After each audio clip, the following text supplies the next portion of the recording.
नमस्कार दुनिया हालचाल को स्वागत करुछि मु संजय। आसतु नजर पकाइबा वर्तमान मुख्य खबर उपरे। अनुगुल जिला मधुपुर गाँव में हाथी आक्रमण में माँ और झील मृत्यु। स्थानीय पोकोतुंगा गाँव में बापा माँ और झील दंडनाच देखि फेरुवा बेले दंता हाथी आक्रमण करथिला। एथिरे माँ और झील मृत्यु घटिया बेले बापा अल्पके बर्ती जाइछन्ति एवं घटनास्थल में वन विभाग तदंत जारी। मयूरभंज जिला बारिपदा सदर थाना अंतर्गत जगन्नाथपुर कुंडलबणी मौलिया एवं ज्योतिपुर अंचल में बारिपदा सदर अबकारी थाना एवं बारिपदा मोबाइल यूनिट पक्षर चढ़ऊ बेले विपुल परिमाणर चोरा देशी मद जबत सह महुल पोच जबत एवं 3 जन अभियुक्त को गिरफ्त कर कोर्ट चालाण कर। गंजाम जिला धाराकोट थाना सुंदरापल्ली ग्राम में पंचुदंड चलता बेले हिंजिली काटुर सान पार्टी और पुरुषोत्तमपुर गौड़ पार्टी दंडुआ मध्य मारपिट सह परस्पर को आक्रमण जार फोटो एवं वीडियो भाइराल होबार लागिछि। गजपति जिला मोहना सौरजनी गैस एजेंसी वितरक काउंटर उपरे उप जिलापाल समेत जोगाण विभाग चढ़ऊ बेले एचपी कंपानी 24 खाली सिलिंडर और 27 फुल सिलिंडर जबत होईछि एवं चढ़ऊ बेले वितरक कौनसी आवश्यक प्रमाण पत्र देखाई पारि नथिबा सूचना मिलिछि।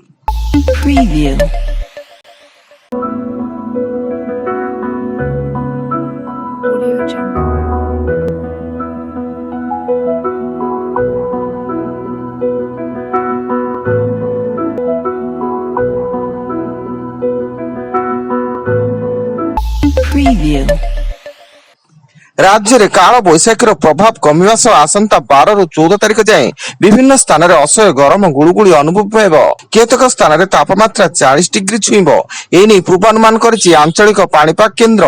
सेपटे राज्य टिटलागढ़ में गत 24 घंटा मध्य 39.5 डिग्री सर्वाधिक तापमात्रा रेकर्ड होईछि।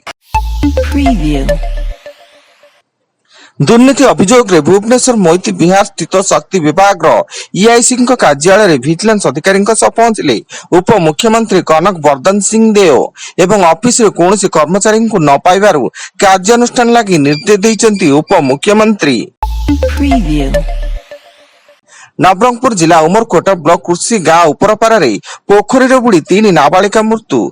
3 जन पोखरी को गाधोइबाकू जाइथिया बेले कौनसी कारणवशतः बुड़ी जाइथिले एवं मृत नाबालिका माने हेले संध्या गंड, संचिता गंड एवं भूमिका गंड।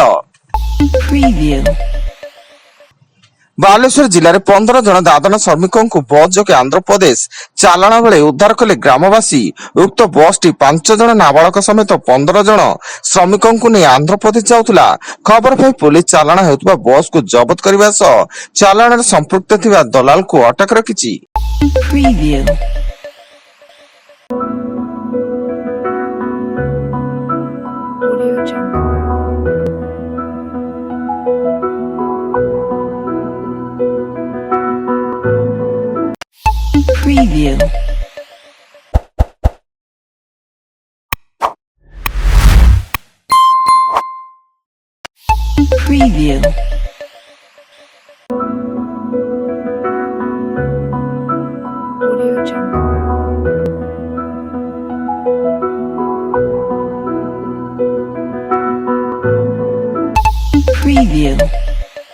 भुवनेश्वर चिंतामणीश्वर अंचल अग्निकांड।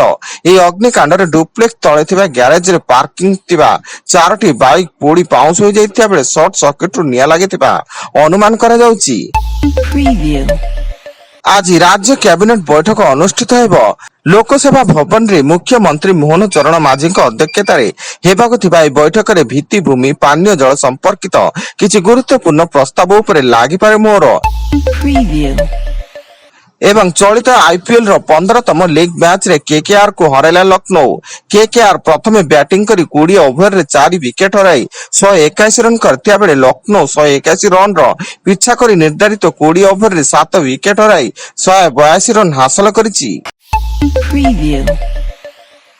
वर्तमान पई एतिकी अधिक न्यूज अपडेट्स पई विजिट करंतु आम वेबसाइट www.duniyahalchal.in। धन्यवाद।